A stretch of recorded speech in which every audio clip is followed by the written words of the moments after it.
Et salut, moi c'est Marc, bienvenue sur Le Prisme, la chaîne où on met en perspective tous les sujets qui touchent de près ou de loin aux finances personnelles et à l'investissement. On va maintenant attaquer la deuxième partie de la série de vidéos sur l'inflation et je te mettrai le lien de la première vidéo en description si jamais tu ne l'as pas vue.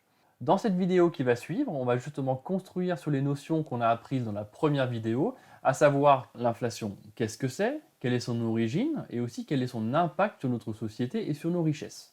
On a aussi commencé à parler de l'aspect politique ou encore commercial qui peut y avoir derrière le phénomène de l'inflation. Et justement, dans cette deuxième vidéo, on va aller un peu plus dans le détail et on va illustrer ça avec quelques exemples chiffrés très simples mais qui permettront de bien comprendre.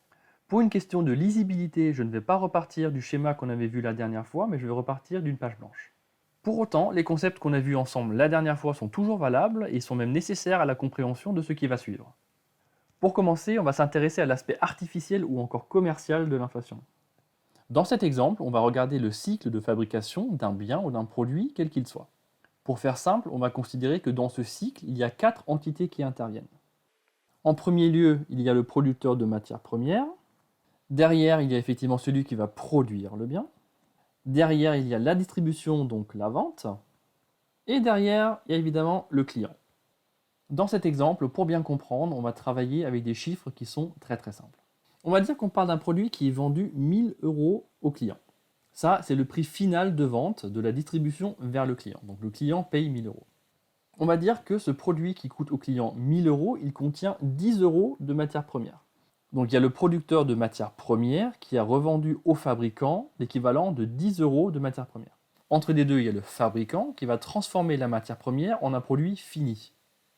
Le fabricant achète donc 10 € de matière première, va fabriquer le produit et va revendre le produit fini au distributeur pour 100 €. Dans cet exemple, on voit que quand le fabricant il vend son produit 100 € au distributeur, il se fait une marge de 90 €. Il a bien acheté de la matière première pour 10 €, il revend le produit pour 100 €. Donc la différence, ça fait bien 90. De la même manière, quand le distributeur vend le produit au client, il s'est fait une marge de 900 €. Il a bien acheté le produit 100 € et il a bien revendu 1000 €. Ça, c'est notre situation de départ. Maintenant, on va aller voir ce qui se passe quand on a une inflation à 10%. Dans cet exemple, on va dire que la matière première ici, c'est du pétrole. Tu te rappelles, et je te renvoie à la précédente vidéo, on avait fait l'exemple de l'OPEC. L'OPEC qui contrôle la quasi-intégralité des quantités de pétrole brut qui circulent sur le marché, ils ont la possibilité de fermer ou d'ouvrir les robinets. Donc s'ils décident de fermer le robinet du pétrole brut, on a vu que ça créait de l'inflation, donc ça augmentait les prix du pétrole brut parce qu'il y en avait moins de disponibles sur le marché. On va dire que c'est exactement ce phénomène-là qui se passe, et maintenant la matière première ne se vend plus à 10 €, mais bien à 11 €. Entre la situation de départ et la situation avec l'inflation, on voit qu'il y a bien 1 € de différence dans le prix de vente de la matière première. Évidemment, le fabricant il a toujours besoin de la matière première pour pouvoir fabriquer son produit. Si le fabricant maintenant il achète la matière première à 11 € plutôt que 10 € auparavant, ça veut aussi dire que s'il vend son produit au même prix qu'auparavant, à savoir 100 €, ça va lui comprimer sa marge. Bien sûr, il n'a aucune envie de diminuer sa marge, donc il va lui aussi à son tour augmenter son prix. C'est ça justement qui sera au cœur de la discussion autour de l'aspect artificiel et commercial de l'inflation. Dans cet exemple, si le fabricant veut garder exactement les mêmes marges qu'auparavant, à savoir 90 €, il faudrait qu'il vende son produit 101 € au distributeur. Il a acheté sa matière première 11 €, il revend son produit 101 € et donc effectivement la différence reste toujours 90. De la même manière, maintenant si le distributeur il veut garder exactement la même marge qu'auparavant, à savoir 900 €, il va devoir vendre 1001 € son produit au client, vu qu'il a acheté son produit 101 €. Dans cet exemple, en résumé, on a une augmentation du prix initial de matière première de 1 € et cette augmentation de 1 € se retrouve directement chez le client. Je pense que tu as compris où je voulais en venir, ça c'est vraiment le monde des bisounours, en réalité ça ne se passe pas du tout comme ça. Justement maintenant ce qu'on va voir ensemble c'est comment ça se passe dans la réalité. En réalité comment ça se passe? On a toujours une inflation à 10% et donc nos matières premières ont toujours augmenté de 1 €. Par contre cette fois-ci le fabricant il va dire la chose suivante. Il va dire, d'accord, on a une inflation à 10%, donc quelque part j'en profite, moi aussi je vais augmenter mes prix de 10%. Je ne vais donc plus vendre mon produit à 100 € ni même à 101 €, mais je vais appliquer plus 10%, donc je vais vendre à 110 €. Il achète la matière première à 11 €, il revend maintenant au distributeur à 110 euros, donc maintenant il a une marge à 99 euros, tu es d'accord? D'un point de vue commercial, maintenant le fabricant il va aller voir le distributeur en lui disant qu'il subit énormément l'inflation et qu'il est obligé d'augmenter son prix de 10%. Effectivement, il n'a pas tort, hein, quelque part sur la matière première, l'inflation elle est bien de 10%, on est passé de 10 à 11. Par contre, mathématiquement, on voit bien que quand lui, il applique une augmentation de 10% à ses anciens prix de vente, et bien par la même occasion, il augmente aussi sa marge. Et là maintenant, même phénomène. Le distributeur, lui, maintenant il a dû acheter un produit qui était 10% plus cher qu'auparavant. Et bien qu'est-ce qu'il va faire? Lui aussi, il va appliquer une inflation de 10% à ses prix de vente. Donc là, il ne va plus vendre à 1000 euros, il ne va plus vendre à 1001 euros, il va bien vendre à 1100 euros. De la même manière que précédemment, maintenant le distributeur il a lui aussi augmenté ses marges parce qu'il vend maintenant son produit à 1100 euros et par contre il l'achète seulement à 110. Donc ça fait une différence de 990 euros. Résultat des courses, on a bien une inflation qui fait que le prix de la matière première il augmente, c'est un fait, mais derrière par toute la chaîne logistique, tout le monde en profite pour augmenter ses marges et à la fin derrière c'est le client qui est le plus impacté par cette inflation que je vais justement ici appeler commerciale. On a une vraie inflation qui est ce qu'elle est, et on a aussi une grosse inflation qui est commerciale. Maintenant, juste pour m'assurer qu'il n'y ait aucun malentendu, ça c'est bien un schéma qui est excessivement simplifié, on est bien d'accord. Les chiffres qu'on a utilisés ne correspondent pas forcément à la réalité, mais par contre ce que je voulais que tu comprennes, c'est le schéma qui est derrière. En d'autres termes, ce que je voulais dire, c'est que l'inflation, en fonction de l'endroit où on se trouve dans la chaîne logistique, n'a pas toujours le même impact. L'inflation n'a pas le même impact en début de chaîne logistique avec les matières premières qu'à la fin chez le client. Et ça, c'est vraiment le concept qui est important de comprendre ici. Maintenant, on va encore aller un tout petit peu plus loin dans cette même réflexion. On reprend l'exemple de notre chaîne logistique, mais de manière un peu simplifiée. Maintenant, on va dire qu'on a une inflation pas à 10%, mais bien à 5%.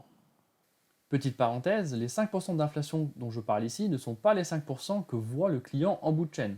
On l'a vu à l'instant, l'inflation finale que subit le client final n'est parfois pas du tout la même que celle qui se trouve en début de chaîne. En général, le taux d'inflation dont parle le client, c'est toujours le taux d'inflation final pour lui en tant que consommateur. C'est justement le taux d'inflation qui impacte lui son pouvoir d'achat, comme on l'a vu dans la vidéo précédente avec le CPI, le Consumer Price Index. Par contre, ça veut aussi dire qu'il n'a souvent aucune idée du vrai taux d'inflation qu'il y a en début de chaîne, comme on l'a vu à l'instant. On a donc le producteur de matières premières qui va vendre son produit 5% plus cher que l'année précédente. De cette manière, le producteur B, comme on l'a vu tout à l'heure, il va devoir augmenter ses prix pour ne pas comprimer ses marges. Tu le sais aussi bien que moi, aujourd'hui dans notre économie, toutes les sociétés sont axées sur la croissance. Tout le monde veut croître aussi vite que possible, tout le monde veut augmenter ses résultats aussi vite que possible. Dans cette situation maintenant, à ton avis, comment est-ce que le producteur B peut faire un maximum de croissance sur son chiffre d'affaires de la manière la plus simple possible? Il va justement profiter de l'inflation dont tout le monde parle, mais pas pour augmenter ses prix de 5%, mais lui maintenant il va les augmenter de 7%. Commercialement, et d'ailleurs comme dans l'exemple précédent, le fabricant B va aller voir le distributeur C en noyant le poisson en disant « Ah oui, mais là vous comprenez, l'inflation c'est vraiment très très compliqué sur l'activité, je n'ai pas d'autre choix que d'augmenter mes prix de 7%. » Donc ça négocie, ça négocie, ça négocie, bon bref, finalement ils tombent d'accord et ils ont augmenté effectivement le prix de vente de 7%. Et bien rebelote maintenant, à ton avis il va se passer quoi? Le distributeur C, lui aussi, il a un seul objectif, c'est de faire un maximum de croissance. Bah tiens, lui aussi, il va profiter de l'inflation, tout le monde en parle, tout le monde en parle, et lui maintenant il ne va pas augmenter ses prix de 7%, mais bien de 9%.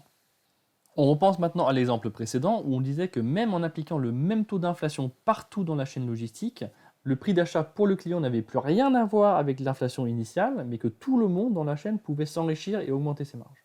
Maintenant, tu rajoutes à ce phénomène le fait que tout le monde dans la chaîne logistique augmente les prix encore plus fortement que ce qu'il subit lui-même par son fournisseur. Et l'argument d'ailleurs, c'est pratiquement toujours le même. Ah oui, mais vous comprenez, l'inflation nous touche énormément, on n'a pas d'autre choix que d'augmenter les prix. Alors que, en réalité, et tu l'auras compris, c'est pas toujours vrai, mais c'est souvent un argument purement commercial. Rappelle-toi aussi que là, on a fait un exemple qui est hyper simple où il y a seulement 4 éléments dans la chaîne. Maintenant, imagine faire ça dans une chaîne logistique qui est excessivement longue et il y a chaque intermédiaire qui se prend une marge supplémentaire. Et bien à ton avis, il se passe quoi? Et bien effectivement, tu as le prix qui augmente de manière presque exponentielle par rapport à une inflation donnée et justifiée, mais simplement par une mesure commerciale. Ce que j'aimerais que tu retiennes de cet exemple, c'est que si tu tiens dans les mains un produit qui a été énormément transformé et qui est passé par énormément d'étapes logistiques, eh ben, tu peux partir du principe que l'inflation que tu subis en achetant ce produit n'a probablement strictement rien à voir avec l'inflation qui se trouve en début de chaîne. Justement, il y a eu tous ces intermédiaires qui, de manière commerciale, ont voulu augmenter leur marge, augmenter leur chiffre d'affaires pour faire de la croissance. Je vais finalement m'arrêter là pour cette deuxième vidéo sur le sujet de l'inflation parce que je me rends compte que c'est une vidéo qui est déjà devenue assez dense. Je ferai donc une troisième et dernière vidéo au sujet de l'inflation où cette fois-ci on discutera uniquement de l'aspect politique de la chose et on abordera les aspects comme le livret A et on montrera aussi que l'inflation n'est pas une fatalité et que chacun de nous a une influence là-dessus. J'en termine donc ici avec cette vidéo, j'espère qu'elle a pu t'apporter quelque chose et j'espère que tu as pu apprendre 2-3 trucs. Comme d'habitude, si tu as des commentaires ou des remarques, n'hésite pas à me les laisser en bas de vidéo. Et à présent, tu connais la musique, un commentaire et un like, ça aide énormément la chaîne et ça m'encourage à continuer à faire ce que je fais. Je te remercie d'avoir passé ce temps avec moi et je te dis à la prochaine sur le Prisme.